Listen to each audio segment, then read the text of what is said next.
स्वागत है दोस्तों आप लोगों का डमरू क्लासेस में। डमरू बजा के डम डमा डम हम पर पढ़ाई करेंगे दनादन। चलिए हम सॉल्व करते हैं रेलवे के पुराने क्वेश्चन जो जीके से संबंधित हैं। आप दूसरे वीडियो देखने के लिए इसी चैनल पर दूसरे वीडियो देख सकते हैं। दूसरे सर के खासकर डीके सर के क्वेश्चन आप जरूर देखिए, आपको मज़ा आ जाएगा। चलिए शुरू करते हैं अपन fact to fact quick revision के तौर पर इसे हम देखेंगे।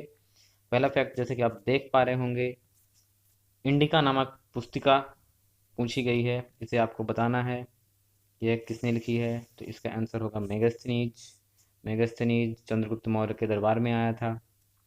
इंडिका के जो बुक्स में लिखा है वह मौर्य साम्राज्य के बारे में हमें स्पष्ट जानकारी मिलती है।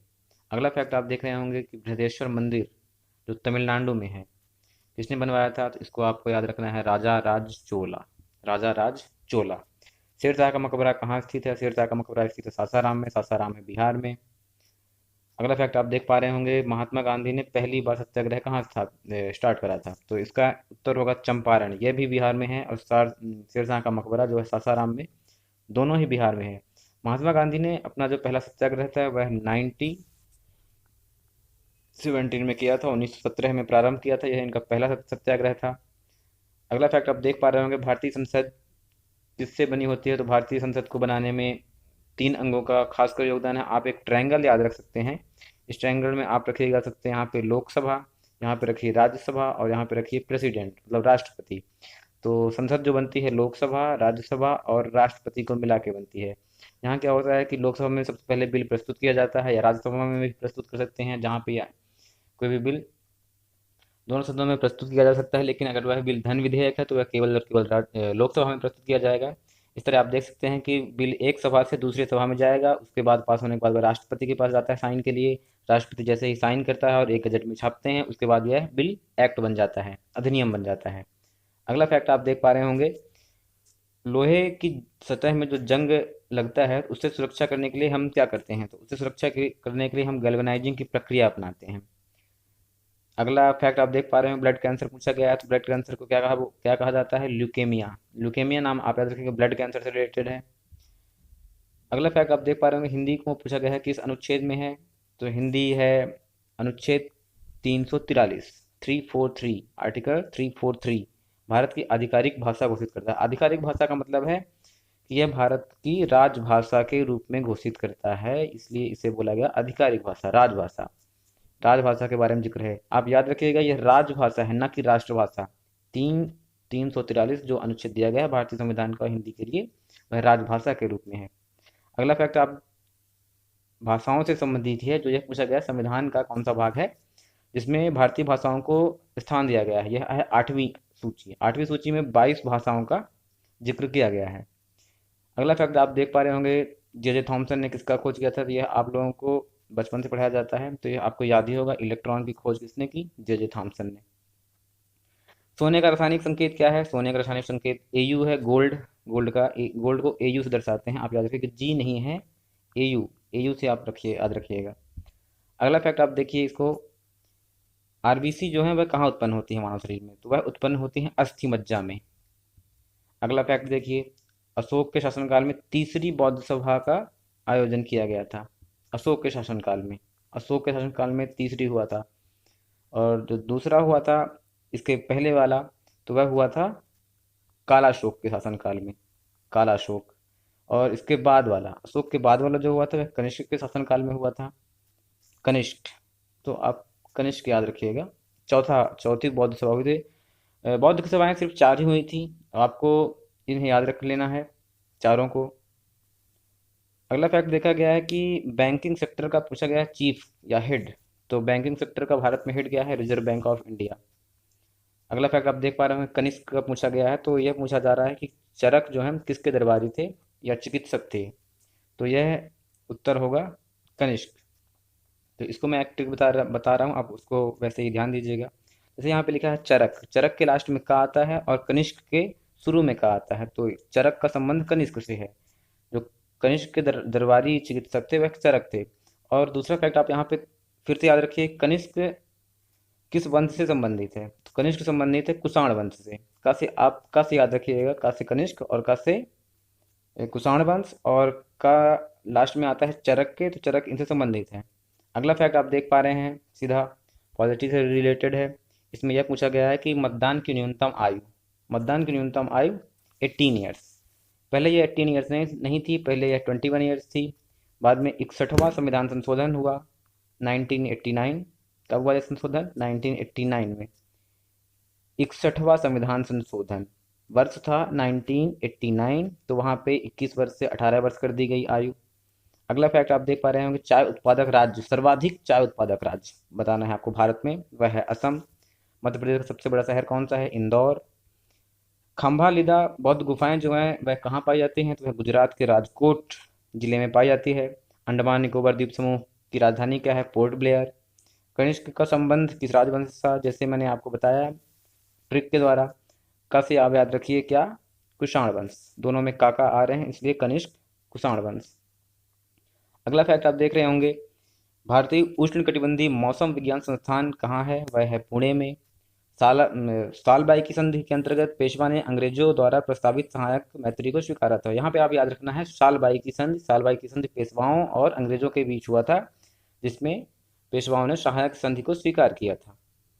अगला फैक्ट आप देख पा रहे हैं, लोकसभा व राज्यसभा में उत्तर प्रदेश राज्य का सर्वाधिक प्रतिनिधित्व है। यहाँ पे इसका पूछने का मतलब यह है कि सर्वाधिक सीटें जो हैं लोकसभा और राज्यसभा में वह किस राज्य की हैं? तो वह है उत्तर प्रदेश की। लोकसभा की सीटें हैं वहाँ पे 84 और विधानसभा की सीटें हैं 403। अनुच्छेद 19 जो पूछा गया है वह, उसमें कितने प्रकार की स्वतंत्रताएं हैं? तो वह स्वतंत्रताएं हैं 6। आपको ऐसे याद रखना है, अनुच्छेद 19 में 6 प्रकार की स्वतंत्रताएं दी हुई हैं। पोटेशियम नाइट्रेट का प्रयोग मुख्यतः रासायनिक खाद में होता है। पोटेशियम नाइट्रेट कहाँ का यूज करते हैं अपन? रासायनिक खाद में। अगला फैक्ट आप देख पा रहे होंगे, 1757 में हुए प्लासी के युद्ध में अंग्रेजों के द्वारा सिराजुद्दौला की हार हुई थी। तो 1757 का संबंध प्लासी के युद्ध से है, जिसमें सिराजुद्दौला की हार हुई थी अंग्रेजों के हाथों। तो और इसके जस्ट 1757 के लास्ट में देखिए 7 लिखा है, 1757 से 7 जोड़ दीजिए आप, तो हो जाएगा 1764। तो 1764 में कौन सा युद्ध हुआ था? 1764 में युद्ध हुआ था बक्सर का युद्ध। 1764 बक्सर का युद्ध। 1757 मतलब प्लासी के युद्ध के बाद 7 साल बाद 1764 में बक्सर का युद्ध हुआ था, जिसमें वहाँ पे अंग्रेजों ने बुरी तरह हराया था भारतीय नवाबों को। जहाँ पे 3 नवाब इकट्ठे हो गए थे, तब भी हार गए थे। और यहाँ से ही अंग्रेजों की मुख्यतः शुरुआत मानी जाती है शासन और प्रशासन की, भारत में नींव पड़ी थी उनकी। अगला फैक्ट पॉलिटी से है, भारत में मुख्य न्यायमूर्ति को उनके पद की शपथ कौन दिलाता है? तो वह उत्तर होगा राष्ट्रपति। और ऐसे ही जब राष्ट्रपति शपथ लेते हैं तो उनको कौन दिलाता है? वो होंगे मुख्य न्यायमूर्ति या उनके द्वारा नियुक्त कोई अन्य व्यक्ति। अगला फैक्ट आप देख रहे होंगे, इंद्रधनुष में सबसे ऊपरी भाग में लाल रंग होता है। इसे आप ऐसे याद रखिए, वी सबसे नीचे होगा और इसी तरह वी की ओर लिखेंगे आप, ऊपर सबसे अंत में आएगा आर। तो वी सबसे नीचे, आर सबसे ऊपर। अगला फैक्ट है, फतेहपुर सीकरी का निर्माण किसने कराया था? फतेहपुर सीकरी का निर्माण अकबर ने कराया था। अकबर, फतेहपुर सीकरी। अगला फैक्ट आप देख पा रहे होंगे, ये आरआरसी जबलपुर 2014 का कुछ प्रश्न है जीके के ही, आप देख लीजिए। रॉकेट जो है संवेग संरक्षण के सिद्धांत पर कार्य करता है। किस सिद्धांत पर? संवेग संरक्षण के। सतपुड़ा और विंध्या के बीच बहने वाली नदी क्या है? नर्मदा। सतपुड़ा और विंध्या के बीच, यह एक रिफ्ट वैली में बहने वाली नदी है और यह नदी आप देखते होंगे पूर्व से पश्चिम की ओर बहती है। ये दो नदियां हैं, जो जो दो नदी हैं वो पूर्व से पश्चिम की ओर बहती हैं और दोनों बड़ी नदी हैं, एक है नर्मदा, दूसरी नदी का नाम है ताप्ती। भूकंप तीव्रता मापने का यंत्र क्या है? Richter scale. रिक्टर स्केल आप याद रखना है। रिक्टर स्केल का संबंध भूकंप की तीव्रता मापने से है। तीव्रता आप याद रखिएगा। पीतल जो बनाया जाता है वह तांबा और जस्ते का मिश्रण होता है। अगला फैक्ट, कान्हा टाइगर रिजर्व कहाँ है? मध्य प्रदेश में। मध्य प्रदेश में कहाँ पे है? मंडला जिले में। मनुस्मृति का मुख्य रूप से संबंध क्या चीज से है? तो मनुस्मृति का संबंध सामाजिक व्यवस्था है। सामाजिक व्यवस्था का तात्पर्य वही है जिसमें जाति व्यवस्था के बारे में उन्होंने वर्णन किया है, जिसमें जन्म के आधार पर उन्होंने वर्णन कर दिया है मनुस्मृति में।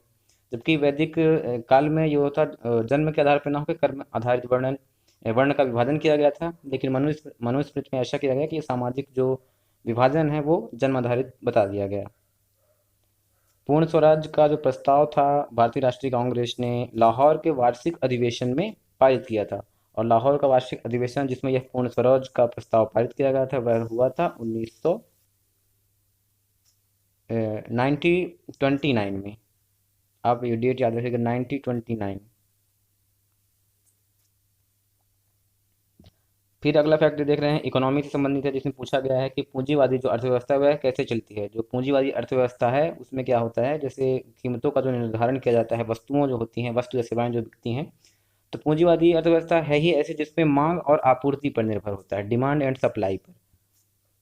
अगला फैक्ट आप देख पा रहे होंगे, महासभा का कार्यकाल। संयुक्त राष्ट्र जो संघ है उसमें महासभा एक उसका अंग है, 6 अंग होते हैं, जिसमें महासभा सबसे अच्छी अंग मानी जाती है और सबसे महत्वपूर्ण अंग माना जाता है। तो उसका कार्यालय कहाँ है, उसका कार्यालय है न्यूयॉर्क में।